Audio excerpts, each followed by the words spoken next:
Hello everyone, welcome to the Golden Rays Career point.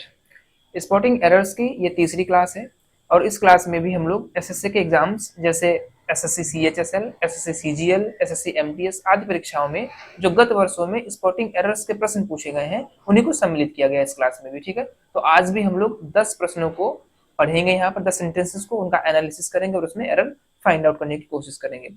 चलिए शुरू करते हैं क्लास को। पहला सेंटेंस आपके सामने देखिए क्या पूछा गया। पहले तो सेंटेंस को ध्यान से पढ़ेंगे। लिखा हुआ है economically we understand the world round us in terms of scarcity. ठीक है, पार्ट्स में बांट दिया गया, ये पहला पार्ट हो गया। ठीक है, बी पार्ट, सी और डी। ठीक है, तो पहले इसकी हम लोग हिंदी को समझेंगे। इकोनॉमिकली मीन्स होता है आर्थिक तौर पर। ठीक है, क्या होता है? आर्थिक तौर पर। ठीक है, आर्थिक रूप में या फिर आर्थिक तौर पर। आगे वी अंडरस्टैंड द वर्ल्ड, हम दुनिया को समझते हैं। और ये दुनिया कौन सी है? राउंड अस। अब देखेंगे यहाँ पर राउंड का मतलब क्या होता है? वृत्त या फिर वृत्ताकार। ठीक है, लेकिन ये दुनिया की बात हो रही है तो ये हमारे चारों ओर की दुनिया के बारे में कहना चाह रहे हैं। तो यहाँ पर राउंड ना होकर के क्या होगा? अराउंड होगा। ठीक है, अराउंड मतलब चारों ओर, चारों ओर। अब देखते हैं आगे और हिंदी इसकी क्या होगी। आर्थिक रूप में या फिर आर्थिक तौर पर हम अपने चारों ओर की दुनिया को, ठीक है, टर्म्स ऑफ स्कार्सिटी किस रूप में समझते हैं? अभावग्रस्तता के रूप में। स्कार्सिटी का मतलब होता है अभाव, कमी। ठीक है, इसके रूप में समझते हैं। तो इसमें किस पार्ट में एरर हो गया ये देखेंगे। ए पार्ट यहाँ तक है, इसमें कोई एरर नहीं। बी पार्ट यहाँ तक, इसमें भी कोई एरर नहीं। और यहाँ से देखिए अराउंड पर से शुरू हो गया सी पार्ट, तो पार्ट सी में गलती हो जाएगी। ठीक है, ये चीज भी थोड़ा ध्यान देकर के एग्जाम में सिलेक्ट करेंगे कि कहाँ से अगला पार्ट शुरू हो रहा है। ठीक है, ऑब्लिक को ध्यान रखेंगे, तिरछी खींची हुई लाइन को। चलिए नेक्स्ट सेंटेंस देखते हैं। वाक्य नंबर 2 पढ़ेंगे। पहले सेंटेंस को। लिखा हुआ है the two children brother and sister were on to their way to school और नो एरर। ठीक है, अब देखेंगे एक एक पार्ट को पहले समझेंगे। कह रहे हैं द टू चिल्ड्रन मतलब दो बच्चे। ये कौन है? ब्रदर एंड सिस्टर, भाई बहन है। ठीक है, ब्रदर एंड सिस्टर मतलब भाई बहन है। वर, इनके साथ वर आया हुआ, यहाँ पर भी सही है। ठीक है, थे कहाँ थे? On to their way to school, अपने स्कूल की राह पर। तो यहाँ पर देखेंगे प्रीपोजिशन जो ऑन टू लिखा हुआ है इसके स्थान पर सिर्फ ज्यादा उचित रहेगा। ठीक है, तो इसी पार्ट में एरर हो गई ये। चलिए नेक्स्ट देखते हैं। सेंटेंस नंबर 3 पढ़ेंगे सेंटेंस को। My sister had a tough time removing the chewing gum that stuck with her hair. ठीक है, आगे नो एरर। एक एक पार्ट को समझेंगे। देखिए माई sister had a tough time, मेरी बहन का ये बहुत ही कठिन समय था। टफ में बहुत कठिन। ठीक है, बहुत कठिन समय था, सही है, इसमें कोई एरर नहीं है। Removing the chewing gum. ठीक है, अब देखेंगे बी पार्ट इतना ही है, सिर्फ रिमूविंग द च्युइंग यहाँ तक। ठीक है, नहीं च्युइंगम तक है यहाँ तक। ठीक है, दैट तक। तो इस पार्ट में देखेंगे रिमूविंग द च्युइंगम बिल्कुल सही है। अब च्युइंगम को निकालने में, ठीक है, दैट जो कि क्या हो गया था? स्टक माने चिपक गया था। विद हर हेयर, यहाँ पर ये प्रीपोजिशन की मिस्टेक हो गई। ठीक है, विद ना होकर के यहाँ पर विद के स्थान पर क्या हो जाएगा? टू होगा। ठीक है, मतलब बालों से चिंगम चिपक गया, बालों में चिंगम चिपक गया, तो यहाँ पर विद गलत हो जाएगा यूज इसका। तो ऑप्शन नंबर सी में एरर फाइंड आउट हो गई है। ठीक है, चलिए नेक्स्ट सेंटेंस देखते हैं। सेंटेंस नंबर 4 देखिए, पहले वाक्य को पढ़ेंगे ध्यान से। लिखा हुआ है the captain along with his team has been invited to the function. आगे नो एरर। ठीक है, अब पहले एक एक पार्ट को ध्यान से देखेंगे क्या है इसमें। द कैप्टन अलोंग विद, पहले पार्ट में तो कोई एरर नहीं दिख रही है ना। कैप्टन, कप्तान साहब, अलोंग विद साथ में। आगे बी पार्ट में क्या है? हिज टीम, अपनी टीम। हैज बीन, अब यहाँ पर कलेक्टिव नाउन है तो हैज बीन हो गया। ठीक है, साइक्रिया भी सही है। इनवाइटेड, अब देखिए हैज के साथ में बीन है और थर्ड फॉर्म में पैसिव वॉइस में है, मतलब कप्तान को उनकी टीम के साथ में निमंत्रित या फिर आमंत्रित किया गया फंक्शन में, टू द फंक्शन। किसी पार्ट में कोई गलती नहीं है, यहाँ पर सारे पार्ट्स बिल्कुल सही है। तो ऑप्शन नंबर डी आपका सही जवाब हो जाएगा। ठीक है, देखिए यहाँ पर कैप्टन अलोंग विद ये भी सही है। हिज टीम हैज बीन के साथ में थर्ड फॉर्म ये भी सही है। टू द फंक्शन प्रीपोजिशन भी सही है, तो पूरा वाक्य सही है, नो एरर हो जाएगा इसमें। ठीक है, नेक्स्ट देखते हैं। वाक्य नंबर 5 देखिए पढ़ते हैं सेंटेंस नंबर 5 में क्या है। Thank you for getting me of the hook, आगे नो एरर। देखिए ये एक फ्रेजल वर्ब है, get me of the hook, इसका मतलब होता है यहां से लेकर के यहां तक, ठीक है। इसका मतलब क्या होता है, परेशानी में पड़े हुए व्यक्ति को बाहर निकाल देना, उसकी परेशानी को कम कर देना, ठीक है। अब देखते हैं सेंटेंस को। थैंक यू फॉर बिल्कुल सही, इसमें कोई एरर नहीं है। गेटिंग मी ये भी सही है। यहाँ पर जो ये ऑफ लिखा हुआ है, ये ऑफ ना होकर के कौन सा होगा, ये वाला दूर हटाना, ठीक। ये ऑफ का मतलब क्या होता है, दूर हटाना। तो परेशानी से दूर हटाने के लिए यहाँ पर ये ऑफ नहीं, ये वाला ऑफ हो जाएगा, ठीक है। डबल एफ वाला क्या हो जाएगा, थैंक यू फॉर, आपका धन्यवाद है, getting me of the hook, परेशानी से बाहर निकालने के लिए मुझे, ठीक है। तो किस पार्ट में एरर हो गई, पार्ट सी में एरर हो जाएगा यहाँ पे, ठीक है। चलिए नेक्स्ट सेंटेंस, सेंटेंस नंबर 6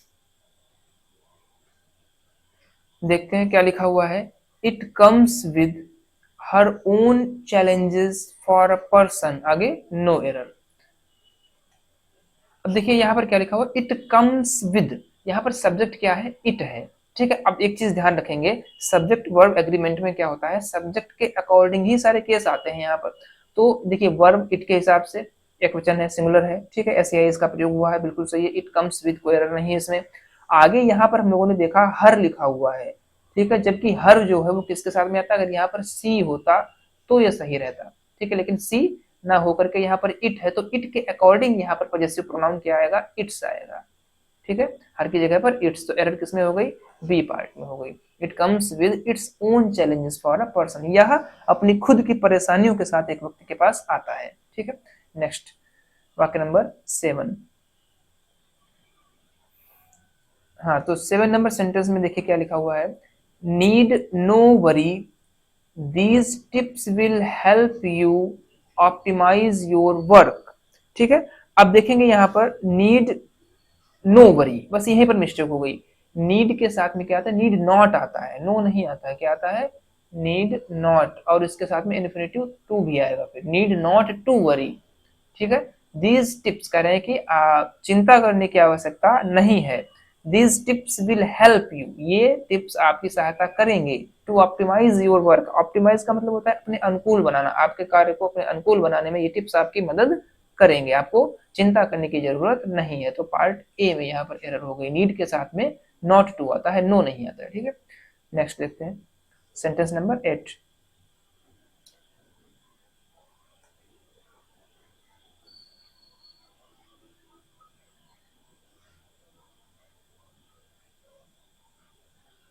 हाँ पढ़ेंगे, देखें क्या लिखा हुआ है।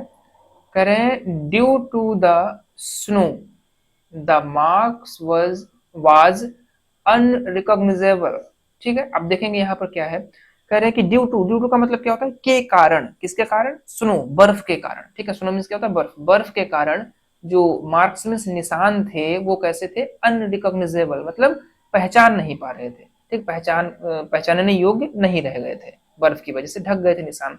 तो अब एरर फाइंड आउट करते हैं, देखेंगे ड्यू टू बिल्कुल सही है, कोई एरर नहीं है, ठीक है। स्नो यहाँ पर भी कोई एरर नहीं है। बाकी ये देखेंगे मार्क्स, ये क्या है, प्लूरल है, मार्क्स क्या है, प्लूरल है, और यहाँ पर वर्ब जो है वो सिंगुलर आई हुई है, बस यही मिस्टेक हो गई। वाज की जगह पर क्या होना चाहिए, यहाँ पे वर्ब होना चाहिए, ठीक है। तो एरर किसमें हो गई, सी पार्ट में। चलिए नेक्स्ट देखते हैं सेंटेंस नंबर 9। चलिए देखते हैं सेंटेंस नंबर 9 में क्या बताया गया है। Acceptance is not about allowing everything to occur और to go on, it is neither related to passivity and weakness nor is it about conformation or mediocrity, ठीक है।